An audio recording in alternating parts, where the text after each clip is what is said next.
புத்தகம் வாசிப்போமா பகுதியில் மகாபாரத கதை பகுதி 36. புத்தகம் வாசிப்பது உங்கள் கோவிந்தராஜ் சுப்பிரமணி. முந்தைய பகுதியின் கதை சுருக்கம். 13வது நாள் யுத்தத்தில் துரோணர் கௌரவ சேனையை பத்மவியூகமாக வகுத்தார். யுதிஷ்டனை பிடித்து கொடுப்பதாக துரியோதனனுக்கு சத்தியம் செய்திருந்தார்.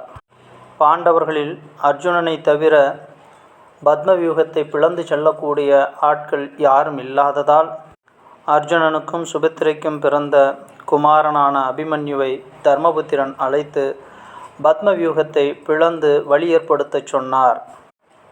அபிமன்யு தர்மபுத்திரனிடம், என்னால் பத்மவியூகத்தை பிளந்து உள்ளே செல்ல முடியும், ஆனால் வெளியே வருவதற்குண்டான வித்தை எனக்கு தெரியாது என்றான்.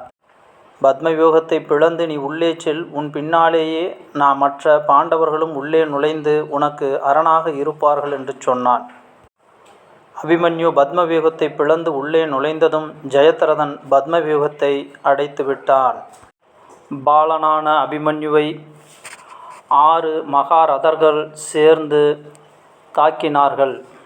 அனைவரையும் எதிர்த்து போர் செய்து சூரியனைப் போல் அபிமன்யு ஜொலித்தான்.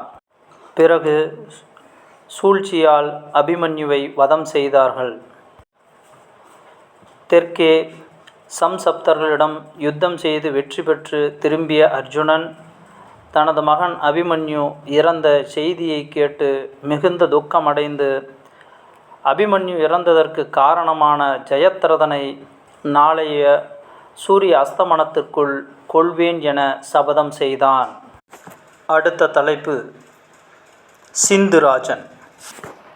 அபிமன்யுவின் வதத்துக்கு காரணமாயிருந்த ஜெயத்ரதனை அடுத்த நாள் சூரிய அஸ்தமனத்துக்குள் கொல்லப்போகிறேன் என்று அர்ஜுனன் பிரதிஜை செய்தது சாரணர்களால் துரியோதனுடைய கூட்டத்துக்கு தெரிந்தது.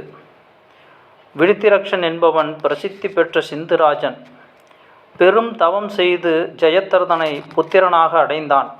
குழந்தை பிறந்தபோது அசரீரி, இந்த ராஜகுமாரன் புகழ்பெற்று விளங்குவான், உலகத்தில் எக்காலத்திலும் சூரர்களால் கொண்டாடப்பட்ட சத்திரிய சிரேஷ்டன் ஒருவனால் இவன் தலை வெட்டுண்டு தேக வியோகம் அடைந்து மேலுலகம் சேர்வான் என்று சொல்லிற்று. பிறந்த உயிர்களெல்லாம் இறக்க வேண்டுமென்று தெரிந்திருந்த போதிலும் அறிவாளிகளுக்கும் தவம் செய்து ஞானம் பெற்றவர்களுக்கும் கூட மரணமானது துக்கத்தை விளைவிக்கிறது. விருத்தக்ஷத்திரன் புதல்வனுடைய மரணத்தை பற்றி அசரீரி சொன்னதை கேட்டு மிகவும் துயரப்பட்டான். இந்த வாக்கு உண்மையாயின் என் மகன் தலையை எவன் பூமியில் தள்ளுவானோ அவன் தலை அந்த சமயம் சுக்கு நூறாக வெடித்து சாக வேண்டும் என்று சாபமிட்டான். ஜெயத்ரதனுக்கு வயது வந்ததும் அவனை அரசனாக அமைத்துவிட்டு விருத்தக்ஷத்திரன் நாட்டை விட்டு விலகி தவத்தில் தன் வாழ்நாளை கழித்து வந்தான். குருச்சேத்திரம் என்று பின்னால் புகழ்பெற்ற சியமந்த பஞ்சகம் என்ற மைதானத்திற்கு அருகில் ஒரு ஆசிரமத்தில் இருந்து வந்தான். அர்ஜுனனுடைய பிரதிஜையை பற்றி கேட்டதும் தன் முடிவு அசரீரி வாக்கின்படி வந்துவிட்டதோ என்று ஜெயத்ரதன் சந்தேகப்பட்டு துரியோதனிடம் சென்று, எனக்கு இனி இந்த யுத்தம் வேண்டாம், நான் என்னுடைய நாட்டுக்கு போகிறேன் என்றான். ஜெயத்ரதனே, அஞ்ச வேண்டாம், இத்தனை சத்திரிய வீரர்களும் நின்று உன்னை காப்பாற்றுவார்கள். கர்ணன், சித்திரசேனன், விபிம்சதி, பூரிசிரவசு, சல்லியன், விரிசேஷனன், குருத்தமித்ரன், ஜயன், போஜயன், காம்போஜன், சுதட்சன், சத்திரியவிரதன், விகர்ணன், துர்முகன், துச்சாதனன், சுபாகி, காளிங்கன், அவந்தி ராஜாக்கள், துரோணர், துரோணபுத்திரர், சகுனி, இவ்வளவு பேர்களும் நானும் இருக்க நீ போவது சரியாகாது. என்னுடைய முழு சேனையும் உன் பாதுகாப்புக்காக கட்டளையிடப்படும். நீ இந்த சமயம் விலகி போக வேண்டாம் என்று துரியோதனன் வற்புறுத்த ஜெயத்ரதன் ஒப்புக்கொண்டான். துரோணனிடம் சென்ற ஜெயத்ரதன், குருவே, எனக்கும் அர்ஜுனனுக்கும் தாங்கள்தான் குரு. என்னை விட அர்ஜுனனுக்கு சிறப்பான வித்தைகளை கற்றுத்தந்தீரா என்று கேட்டான். அதற்கு துரோணர், உனக்கும் அர்ஜுனனுக்கும் நான் எந்த பேதமும் இன்றி ஆச்சாரிய கடமையை செய்தேன். பயிற்சி ஒன்றாயினும் அபியாசத்தினாலும் கஷ்டமான தவத்தினாலும் உன்னை காட்டிலும் அர்ஜுனன் மேலானவன். ஆயினும் பயப்பட வேண்டாம். அர்ஜுனனால் தாண்ட முடியாத வியூகத்தை வகுத்து அதற்கு பின்புறமாக உன்னை வைப்பேன். உன் மூதாதையரின் தர்மத்தை அனுசரித்து யுத்தம் செய். நாம் எல்லோருமே ஏதோ ஒரு வரிசை கிரமப்படி யமனால் தொடரப்பட்டவர்களாகவே பரலோகம் போவோம் அல்லவா? தபஸ்விகள் அடையும் லோகத்தை சத்திரியன் சுலபமாக யுத்தத்தில் அடைவான். அவ்வளவே அன்றே, பயத்தை விடு என்றார். விடிந்ததும் ஆயுதம் தரித்தவர்களில் சிறந்தவரான துரோணர் சேனையை அணிவகுத்தார். ஜெயத்ரதனுக்கும் அவனுக்கு காப்பாக பூரி சிரவசும் கர்ணனும் அஸ்வத்தாமனும் சல்லியனும் விருசசேனன் கிருபர் இவர்களும் எல்லாவித படைகளுடன் 12 மைல் தூரத்துக்கு பின்னால் விலகி நின்றார்கள். அதற்கும் பாண்டவ சேனைக்கும் இடையில் துரோணர் பெருஞ்சேனையை சகட வியூகத்தில் அமைத்தார். சகட வியூகத்துக்கு அப்பால் பத்ம வடிவில் உள்வியூகம் ஒன்று ஏற்படுத்தினார். அந்த பத்ம வியூகத்துக்கு அப்பால் ஊசிமுக வியூகம் வகுத்தார். அந்த ஊசிமுக வியூகத்துக்கு அப்பால் ஜெயத்ரதன் நின்றான். சகட வியூகத்தின் முகத்தில் துரோணர் நின்றார். வெண்ணிற கவசமும் வஸ்திரமும் தலைக்காப்பும் தரித்து துரோணர் ஜொலித்தார். சிகப்பு நிற குதிரைகள் பூட்டிய அவருடைய ரதத்தின் துவஜத்தில் யாகவேதியின் மான் தோளும் விளங்கின. அது காற்றில் ஆடியதைக் கண்ட கௌரவர்கள் உற்சாகம் கொண்டார்கள். வியூகத்தின் பலத்தை பார்த்து துரியோதனன் தைரியமடைந்தான். 1000 தேர்களும் 100 யானைகளும் 3000 குதிரைகளும் 10000 காலாட்படைகளும் விற்கள் பிடித்து நின்ற வீரர்கள் 1500 பேரும் கூடிய படையுடன் திருதராஷ்டிரபுத்திரன் துர்மர்ஷனன் என்பவன் கௌரவ சேனைக்கு முன்னின்று கொண்டு சங்கம் ஊதி அறைகூவினான். யுத்தத்தில் ஜெயிக்க முடியாதவனும் கோபம் கொண்டவனுமான தனஞ்சயன் எங்கே? அவன் எங்கள் மேல் போர் புரிந்து கல்மேல் போடப்பட்ட மண்குடம் போல் உடைந்து போவதை உலகம் இப்போது பார்க்கப் போகிறது என்றான். 1½ அம்பு பாய்ச்சல் தூரத்தில் அர்ஜுனன் தன் தேரை நிறுத்தி சங்கை ஊதி பிரதித்வனி செய்தான். உடனே கௌரவ சேனையிலும் சங்கங்கள் ஊதப்பட்டன. கேசவா, துர்மர்ஷனன் இருக்கும் இடத்தை நோக்கி தேரை நடத்து, அங்கிருக்கும் யானைப்படையை பிளந்து நுழைவோம் என்றான். துர்மர்ஷனுடைய படை அர்ஜுனனால் சிதறடிக்கப்பட்டது. பெரும் காற்றினால் அலைக்கழிக்கப்பட்ட மேகங்களைப் போல படையகங்கள் அங்கும் இங்கும் பறந்தன. அதை கண்டு துச்சாதனன் மிக்க கோபம் கொண்டு பெரிய யானைப்படையுடன் வந்து அர்ஜுனனை சூழ்ந்து கொண்டான். துச்சாதனன் கெட்ட பாவியானாலும் மிக்க பராக்கிரமசாலி. கடுமையாக யுத்தம் நடத்தினான். அர்ஜுனனால் வீழ்த்தப்பட்ட யுத்த வீரர்களால் போர்க்களமானது கோரமான காட்சியாயிற்று. துச்சாதனனும் பின்வாங்கி துரோணர் நின்ற இடத்துக்கு சென்றான். சவ்யசாசியனுடைய தேரும் விரைவாக துரோணருக்கு அருகில் சென்றது. சவ்யசாசி என்பது அர்ஜுனனுடைய இன்னொரு பெயர். நரசிரேஷ்டரே, புத்திரனை இழந்த துக்கத்தால் பீடிக்கப்பட்டு சிந்துராஜனை நோக்கி வந்திருக்கிறேன். என் பிரதிஞ்ஞையை நிறைவேற்ற அனுகிரகிப்பீராக என்றான் தனஞ்சயன். ஆச்சாரியர் புன்னகை செய்து, அர்ஜுனனே, என்னை ஜெயிக்காமல் ஜெயத்ரதனை நீ அடைய முடியாது என்றார். யுத்தம் ஆரம்பித்தது. வில்லை வளைத்து அர்ஜுனன் மேல் துரோணர் அம்புகளை இறைத்தார். பார்த்தனும் அம்புகளால் துரோணரை அடித்தான். அவற்றை துரோணர் தம் அம்புகளால் அனாவசியமாக தடுத்துவிட்டு கிருஷ்ணனையும் அர்ஜுனனையும் நெருப்பு போல் எரியும் பானங்களால் பீடித்தார். பாண்டவர்கள் துரோணருடைய வில்லை அறுப்பதற்கு நிச்சயித்தனர். அதற்காக அம்பு எடுத்து கொண்டிருக்கும் பொழுதே துரோணர் அர்ஜுனனுடைய வில்லின் நாணை அறுத்துவிட்டார். பிறகு சிரித்து கொண்டே அவன் பேரிலும் குதிரை பேரிலும் தேரின் 4 பக்கமும் அம்புகளை பொழிந்தார். அர்ஜுனன் கோபம் கொண்டு ஆச்சாரியாரை அடக்க வேண்டுமென்று பல பானங்களை ஒன்றாக தொடுத்து பிரயோகித்தான். துரோணர் ஒரு வினாடியில் சிஷ்யனை மிஞ்சுகிறவராகி அம்பு மலையை பொழிந்து அர்ஜுனனையும் அவன் தேரையும் இருட்டில் மறைத்தார். கண்ணன் துரோணருடைய பராக்கிரமத்தைக் கண்டு, பார்த்தனே, கால விளம்பம் கூடாது, துரோணரை விட்டு செல்வோம், இந்த பிராமணருக்கு சிரமம் என்பதே இல்லை என்றான். அதன் பேரில் கண்ணன் அர்ஜுனனுடைய தேரை துரோணருக்கு இடது பக்கமாக ஓட்டி சேனையை நோக்கி சென்றான். எங்கே போகிறாய்? யுத்தத்தில் சத்ருவை ஜெயிக்காமல் நீ செல்பவன் அல்லவே. நில் நில் என்று துரோணர் சொன்னதற்கு, தேவரீர் எனக்கு ஆசாரியர், சத்ருவல்ல. நான் உமக்கு சிஷ்யன், உம்முடைய மகனை போன்றவன். உம்மை யுத்தத்தில் தோல்வி அடைவிக்கக்கூடியவன் உலகத்தில் இல்லை என்று சொல்லிவிட்டு விரைவாக துரோணரை விட்டு விலகி கௌரவ சேனையை நோக்கிச் சென்றான். அர்ஜுனன் போஜ சைன்யத்துக்குள் நுழைந்து கிருதவர்மனையும் சுதாட்சனையும் ஒரே சமயத்தில் தாக்கி அவர்களை தோல்வியடையச் செய்து, அதன் பேரில் தடுக்க வந்த சுருதாயுதையும் எதிர்த்தான். பலமாக போர் நடந்தது. சுருதாயுதன் குதிரைகளை இழந்தான். அதன் மேல் அவன் தன் கதாயுதத்தை எடுத்து வீசி கண்ணனை அடித்தான். போர் செய்யாதவன் பேரில் அவன் வீசிய கதாயுதம் அவனையே வந்து திரும்ப தாக்கி அவனையே கொன்றது. அதற்கு காரணம் அவன் தாய் பெற்ற வரம். சுருதாயுதன் தாயாகிய பர்ணாசை என்பவள் வருணனை பார்த்து, என் குமாரன் உலகத்தில் சத்துருக்களால் கொல்லப்படாதவனாக இருக்க வேண்டும் என்று வேண்டிக் கொண்டாள். அவன்பால் அன்பு கொண்ட வருணன், உன் புத்திரனுக்கு நான் திவ்யமான ஆயுதத்தை தருவேன். ஆயுதத்தை பிரயோகிக்காதவன் மீது அந்த ஆயுதத்தை உன் புத்திரன் பிரயோகித்தால் அது அவனையே திரும்ப கொள்ளும் என்று சொல்லி திவ்ய கதாயுதத்தை தந்தான். யுத்த வேகத்தில் இந்த வாக்கியத்தை மறந்த சுருதாயுதன் கதாயுதத்தை கண்ணன் மேல் எறிந்தான். ஜனார்த்தனன் அதை தன் மார்பில் ஏற்றுக்கொண்டான்.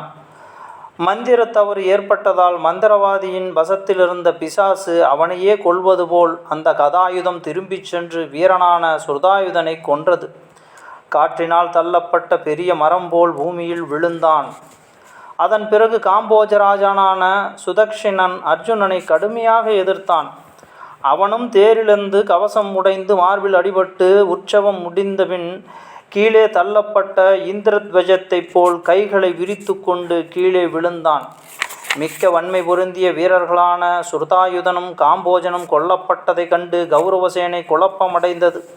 இதை கண்ட சுருதாயு அச்சுருதாயு என்ற இரு சகோதரர்களும் பார்த்தனை இருபுறமும் தாக்கினார்கள். இந்த கடும் போரில் அர்ஜுனன் அதிகமாக அடிபட்டு கொடிமரத்தின் மேல் சாய்ந்தான். பிறகு கண்ணனால் தேற்றப்பட்டு மறுபடியும் யுத்தம் துவங்கி அந்த இரண்டு சகோதரர்களையும் வீழ்த்தினான். அவர்களுடைய இரண்டு குமாரர்களும் யுத்தத்தை விடாமல் தொடர்ந்தார்கள். அவர்களும் அர்ஜுனனால் யமாலயம் அனுப்பப்பட்டார்கள். இவ்வாறு இன்னும் அநேக வீரர்களை மாய்த்துவிட்டு காண்டீபம் ஏந்திய அர்ஜுனன் சத்ரு சேனையின் வழியை செய்து கொண்டு ஜெயத்ரதன் இருந்த இடத்துக்கு வேகமாகச் சென்றான்.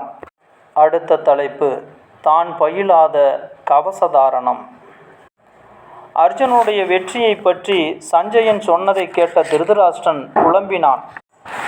சூதனே, சமாதானத்தை விரும்பி ஜனார்த்தனன் அஸ்தினாபுரம் வந்தபோது இதுவே நல்ல சந்தர்ப்பம், இதை கைவிடாதே.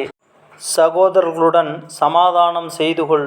நம்முடைய நன்மையின் பொருட்டே மாதவன் வந்திருக்கிறான், அவன் பேச்சை உதாசீனம் செய்யாதே என்றேன்.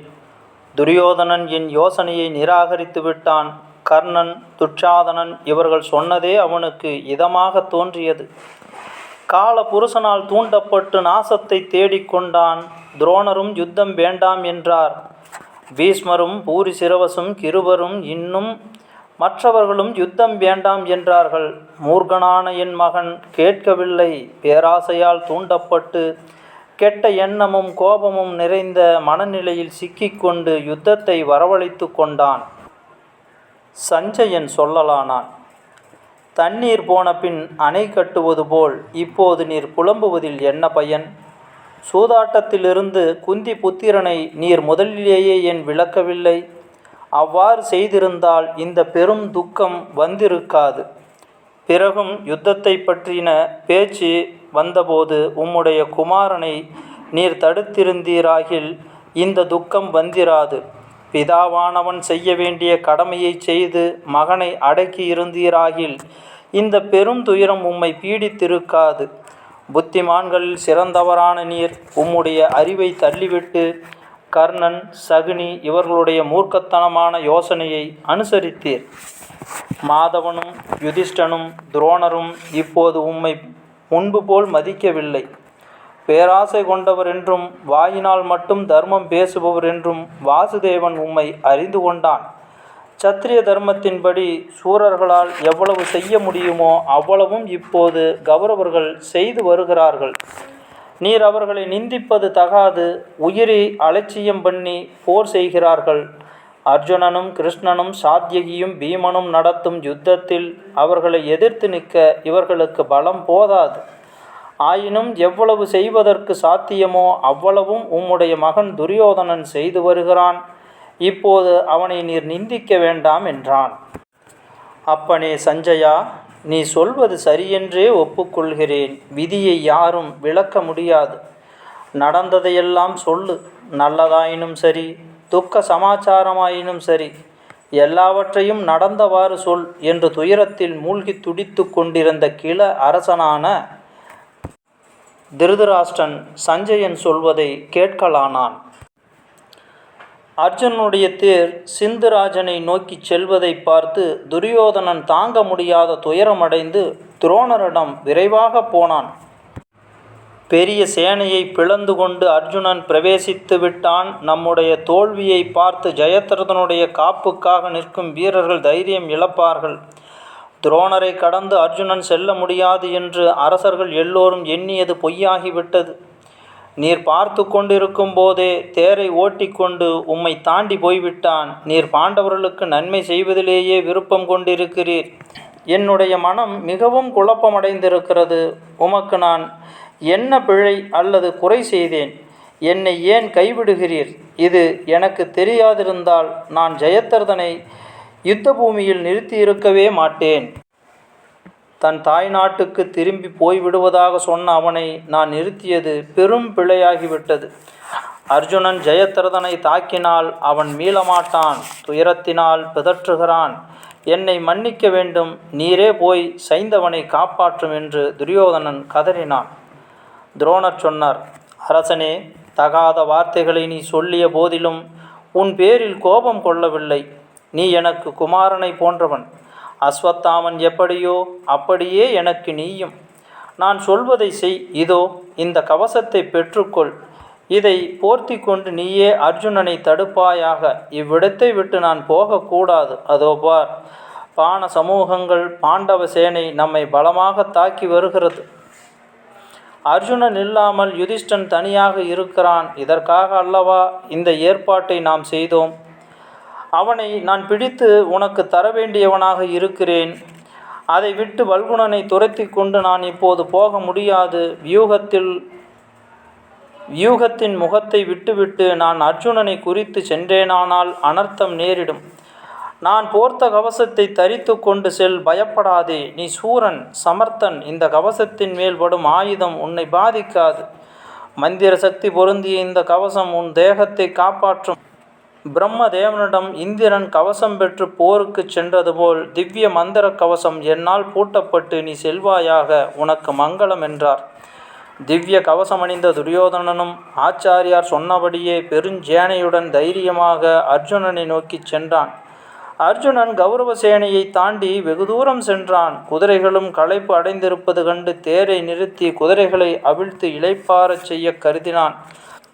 அச்சமயம் விந்தானு, விந்தர்கள் என்ற இரு சகோதரர்கள் அர்ஜுனனை தாக்கினார்கள். அவர்களை எதிர்த்து அவர்களுடைய படையை துரத்தி அடித்து இரு சகோதரர்களையும் அர்ஜுனன் வதம் செய்தான். பிறகு கண்ணன் குதிரைகளை அவிழ்த்து மண்ணில் புரளச் செய்து இளைப்பாற்றினான். மறுபடியும் தேரை பூட்டி ஜெயத்ரதனை நோக்கி விரைவாக சென்றான். தனஞ்சயா, அதோ பார், பின்னால் துரியோதனன் வருகிறான். இதைவிட உனக்கு வேறு நல்ல சமயம் கிடைக்காது. வெகு காலமாக அடக்கிய கோபத்தை இப்போது தீர்த்துக்கொள். அனர்த்தங்களுக்கெல்லாம் மூல காரணமானவன் இவன்.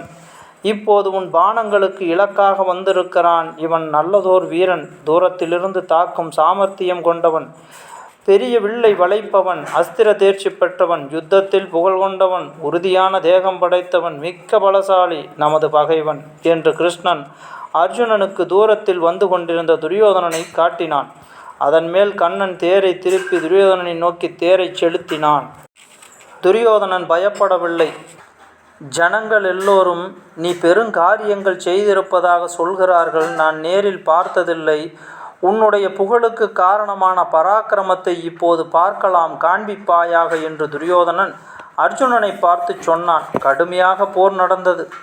பார்த்தா இதுவென்ன ஆச்சரியம்! உன்னால் விடப்பட்ட அம்புகள் ஏன் துரியோதனனை துன்புறுத்தவில்லை? காண்டீபத்திலிருந்து விடுபட்ட அம்புகள் வீணாக போவதை இன்றுதான் பார்க்கிறேன். இது என்றும் பாராத சம்பவமாக இருக்கிறது. உன்னுடைய கைப்பிடியும் தோல்வெளிமையும் குறைந்து போயிற்றா? காண்டீபம் தன் தன்மையை இழந்ததா? நீ துரியோதனனை குறித்து செலுத்தும் பானங்கள் அவன் மேல்பட்டு பயனற்றவையாக கீழே விழுவதை காண்பது ஆச்சரியமாக இருக்கிறது என்றான் கிருஷ்ணன். கிருஷ்ணா, இவன் துரோணரிடமிருந்து கவசம் பெற்று அதை போட்டுக்கொண்டு வந்து நிற்கிறான் என்று எண்ணுகிறேன். இந்த கவசத்தின் இரகசியம் பற்றி துரோணர் எனக்கு சொல்லியிருக்கிறார். இவன் மேல் அந்த கவசத்தை ஆச்சாரியர் போர்த்தியிருக்கிறார் என்றே எண்ணுகிறேன். மற்றொருவரால் பூட்டப்பட்ட இந்த கவசத்தை மாடு பாரத்தை சுமப்பது போல் இவன் சுமந்து நிற்கிறான். இப்போது என் சாமர்த்தியத்தை பார் என்று அர்ஜுனன் பானங்களை விட்டு துரியோதனன் குதிரையையும் சாரதியையும் தேரையும் இழக்கும்படி செய்தான். பிறகு வில்லையும் கையுறையையும் மறுத்தான். கவசம் எந்த பக்கத்தில் உடலை மூடவில்லையோ அந்த பக்கம் பார்த்து அர்ஜுனன் துரியோதனனை துன்புறுத்தினான். கவசம் மூடாத உள்ளங்கையிலும் நகக்கண்களிலும் நுண்ணிய அம்புகளை விட்டு செலுத்தி துன்புறுத்தினான். துரியோதனன் தோல்வி அடைந்தான். துரியோதனன் புறங்காட்டியதும் கண்ணன் பாஞ்சஜன்யத்தை ஊதினான். ஜெயத்ரதனுக்கு காப்பாக இருந்த வீரர்கள் இதை கண்டதும் மிக்க கலக்கமுற்றார்கள். பூரிசிரவசு, சலன், கர்ணன், விருஷசேனன், கிருபர், சல்லியன், அஸ்வத்தாமன், ஜெயத்ரதன் ஆகிய எண்மரும் தேர்களின் மீது ஏறி பார்த்தனை எதிர்த்தார்கள். அடுத்த தலைப்பு தர்மபுத்திரன் கவலை. அர்ஜுனனை பின்தொடர்ந்து துரியோதனன் சென்றதை பார்த்து ஜெயத்ரதனுக்கு உதவியாக துரோணரும் சென்றால் காரியம் கெட்டுப்போகும் என்று திருஷ்டித்யும்னன் அடுத்தடுத்து அவர் மேல் படைகளை செலுத்தி தாக்கி வந்தான். துருபத புத்திரன் அவ்வாறு செய்ததன் பயனாக கௌரவப்படை மூன்றாக பிளந்து போய் பலம் குன்றி நின்றது. திருஷ்டித்யும்னன் தன் தேரை துரோணர் தேரின் மேல் இடித்து தாக்கினான். அவருடைய சிகப்பு குதிரைகளும் ஒன்றையொன்று கலந்து சூரிய அஸ்தமன மேகங்களைப் போல் சித்திர காட்சி தந்தன. திருஷ்டித்யும்னன் தன் வில்லை எறிந்துவிட்டு கத்தியும் கேடயமும் எடுத்துக்கொண்டு துரோணருடைய தேரின் மேல் குதித்தான். ரதத்தின் ஏர்கால் மேலும் நுகந்தடியின் மேலும் குதிரையின் முதுகின் பேரிலும் நின்று துரோணரை அவன் தாக்கினான். செத்த மிருகத்தின் பேரில் பருந்து பாய்வதைப் போல திருஷ்டித்யும்னன் குரூரமாக திருஷ்டியுடன் இங்கும் அங்கும் பாய்ந்து தன் பிறவி பகைவனை தாக்கினான். வெகுநேரம் இவ்வாறு கழிந்தது. கோபம் மேலிட்ட துரோணர் எய்த ஒரு பானம் பாஞ்சாலனுடைய உயிரை கவர்ந்திருக்கும். ஆனால் சாத்யகி அச்சமயம் எதிர்பாராதபடி அதை தன் பானத்தால் தடுத்து விட்டான். இதை கண்டு துரோணர் சாத்யகியை தாக்க ஆரம்பித்ததும் பாஞ்சால ரதகர்கள் திருஷ்டித்யும்னனை விலக்கி அழைத்து கொண்டு சென்றார்கள். கிருஷ்ண சர்ப்பம் போல் சீறிக்கொண்டு கோபத்தினால் கண்கள் சிவந்து துரோணர் சாத்யகியை எதிர்த்து சென்றார். சாத்யகி பாண்டவ படையில் முதல் ஸ்தானம் பெற்றவர்களில் ஒருவன். துரோணர் தன்னை எதிர்த்து வருவதை பார்த்து அவனும் அவரை நோக்கி முன் சென்றான். சாத்யகி தன் சாரதியை பார்த்து, இவர்தான் தம்முடைய குலத்துக்கு உரிய தொழிலை விட்டுவிட்டு சத்திரிய காரியத்தில் பிரவேசித்து பாண்டவர்களுக்கு துன்பம் உண்டாக்குபவர். மகாசூரர் என்று எப்போதும் கர்வம் கொண்டவர். இவரை எதிர்த்து அடக்க வேண்டும். குதிரைகளை வேகமாகச் செலுத்து என்று சொன்னான். சாரதியும் அவ்வண்ணமே காற்று வேகம் கொண்ட வெள்ளை நிற குதிரைகளை செலுத்தினான். ஒருவர் மேல் ஒருவர் பானங்களை விட்டார்கள். அவ்விருவருக்கும் இடையில் விற்களிலிருந்து வெளிப்பட்ட பானங்கள் சூரியனை மறைத்தது. யுத்த பூமியை இருளடையச் செய்தன. சட்டை உரித்த பாம்புகள் போல் பிரகாசிக்கின்ற நாராரசங்கள் இரு பக்கங்களிலிருந்தும் பயங்கரமாக பாய்ந்தன. இருவருடைய தேர்களும் ஒடிந்து கீழே விழுந்தன. இருவருடைய உடல்களிலிருந்தும் இரத்தம் பெருகிற்று. அந்த யுத்தத்தை பார்த்து மற்ற வீரர்கள் தம் யுத்தத்தை நிறுத்திவிட்டு பேசாமல் நின்றார்கள். கர்ஜனைகளும் சிம்மநாதங்களும் சங்க துந்துபி கோஷங்களும் அடங்கிவிட்டன. சாத்யகியும் துரோணரும் பற்பல ஆயுதங்களை பிரயோகித்து செய்த துவந்த யுத்தத்தை பார்க்க தேவர்களும் வித்யாதரர்களும் கந்தர்வர்களும் யக்ஷர்களும் ஆகாயத்தில் நின்றார்கள். துரோணருடைய வில்லை சாத்யகி தன் பாணங்களால் அறுத்து தள்ளினான். பரத்வாஜர் ஒரு வினாடியில் வேறு வில்லை எடுத்து நாணேற்றி நின்றார். அதை சாத்யகி உடனே அறுத்து மறுபடியும் மற்றொரு வில்லை எடுத்து நின்றார். அதையும் மறுத்து விட்டான். இவ்வாறு நாணேற்றவே விடாமல் 101 விற்களை சாத்யகி அறுத்து விட்டான். இந்த சாத்யகியானவன் ஸ்ரீராமர், கார்த்தவீரியன், தனஞ்சயன், பீஷ்மர் இவர்களைப் போல் யுத்தம் செய்கிறான் என்று துரோணர் தமக்குள் எண்ணி திருப்தி அடைந்தார். ஆசாரியாருக்கு இவ்விதம் விரோதிகளிடம் நல்ல சாமர்த்தியத்தை பார்க்கும்போது சந்தோஷம் உண்டாவது இயற்கை.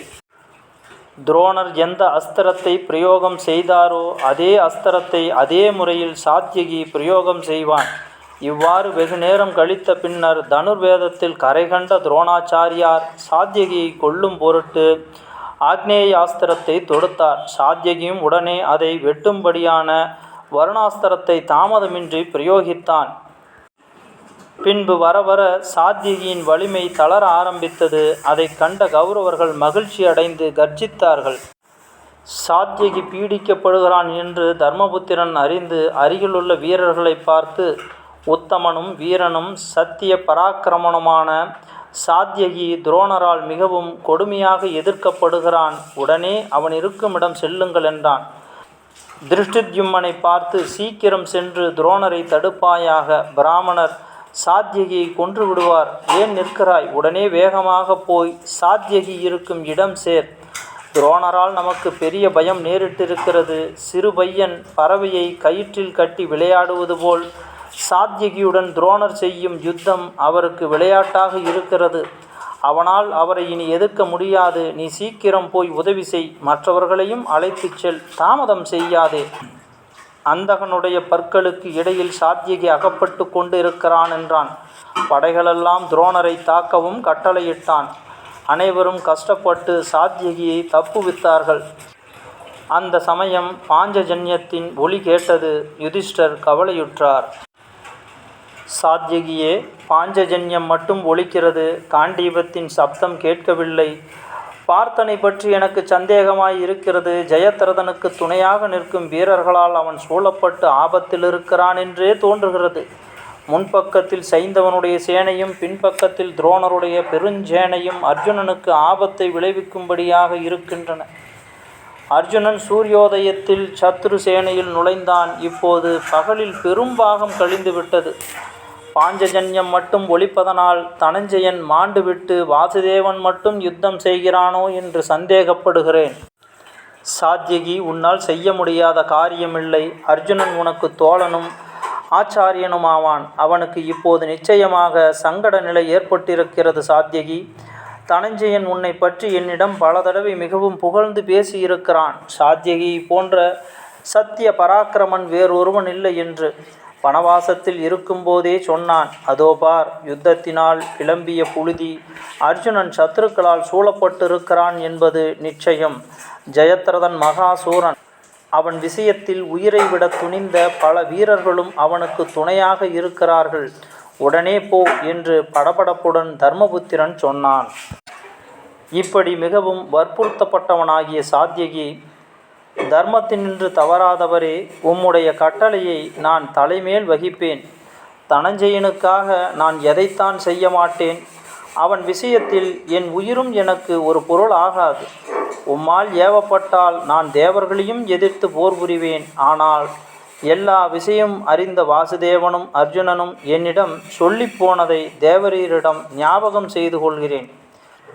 ஜெயத்ரதனை கொன்று திரும்பும் வரையில் நீ தர்மபுத்திரனுக்கு காப்பாக இரு. மிகவும் ஜாக்கிரதையாக அவரை பார்த்துக்கொள். உன்னை நம்பி நாங்கள் போகிறோம். கௌரவ சேனையில் நாம் அஞ்ச வேண்டியவர் துரோணர் ஒருவரே. அவருடைய பிரதிஜை உனக்கு தெரியும். தர்மபுத்திரரை உன் காப்பில் வைத்துவிட்டு நாங்கள் போகிறோம் என்று வாசுதேவரும் அர்ஜுனனும் என்னிடம் சொல்லி போனார்கள். அர்ஜுனன் என்னை மதித்தும் நம்பியும் இவ்வாறு கட்டளையிட்டு போயிருக்கிறான். நான் இப்போது எப்படி அதை புறக்கணிக்க முடியும்? அர்ஜுனனை பற்றி நீர் கவலைப்பட வேண்டாம். அவனை யாரும் ஜெயிக்க முடியாது. சிந்துராஜனும் மற்றவர்களும் தனஞ்சயனுக்கு 16இல் ஒரு பங்குக்கு ஈடாக மாட்டார்கள். தர்மபுத்திரரே, உம்மை யாருடைய காப்பில் விட்டுவிட்டு நான் போவேன்? துரோணருடைய எதிர்ப்பை தாங்கக்கூடிய எவனையும் நான் இங்கே காணவில்லை. நன்றாக ஆலோசித்து எனக்கு கட்டளையிடுவீராக என்றான். இரண்டையும் தீர ஆலோசித்து நான் உன்னை அர்ஜுனனிடம் போகச் சொல்கிறேன். என்னுடைய அனுமதியை பெற்று நீ செல். மகா பலசாலியான பீமன் எனக்கு காப்பாக இருக்கிறான். திருஷ்டுத்யும்னனும் இருக்கிறான். இன்னும் பலர் இருக்கின்றனர். என்னை பற்றி கவலைப்பட வேண்டாம் என்று சொல்லி சாத்யகியின் தேரில் அம்பு பெட்டியையும் எல்லா உபகரணங்களையும் அஸ்திரங்களையும் வைத்து நன்றாக இளைப்பாரிய குதிரைகளை பூட்டச் செய்து ஆசீர்வதித்து யுதிஷ்டன் சாத்யகியை அனுப்பினான். பீமசேனா, தர்மபுத்திரரை பார்த்துக்கொள் என்று சொல்லிவிட்டு சாத்யகி தனஞ்சயனை நோக்கிச் சென்றான். இவ்வாறு சென்ற சாத்யகியை கௌரவப்படை பலமாக தடுத்தது. தடை செய்தவர்களையெல்லாம் வென்று பலரை வதம் செய்து சாத்யகி சென்றான். வழியில் அநேக சத்துருக்களுடன் போர் நேரிட்டபடியால் அவன் அர்ஜுனனிடம் போய் சேர நேரமாயிற்று. சாத்யகி யுதிஷ்டனை விட்டு பிரிந்ததை பார்த்த துரோணர் பாண்டவ சேனையை இடைவிடாமல் தாக்கினார். பாண்டவர்களுடைய சேனை ஒழுங்கு குலைந்து பின்வாங்க நேரிட்டது. யுதிஷ்டன் மிகவும் கவலைப்பட்டு சிந்திக்க ஆரம்பித்தான். அடுத்த தலைப்பு யுதிஷ்டரின் ஆசை. அடுத்த பதிவில் காண்போம். நான் உங்கள் கோவிந்தராஜ் சுப்பிரமணி. நன்றி, வணக்கம்.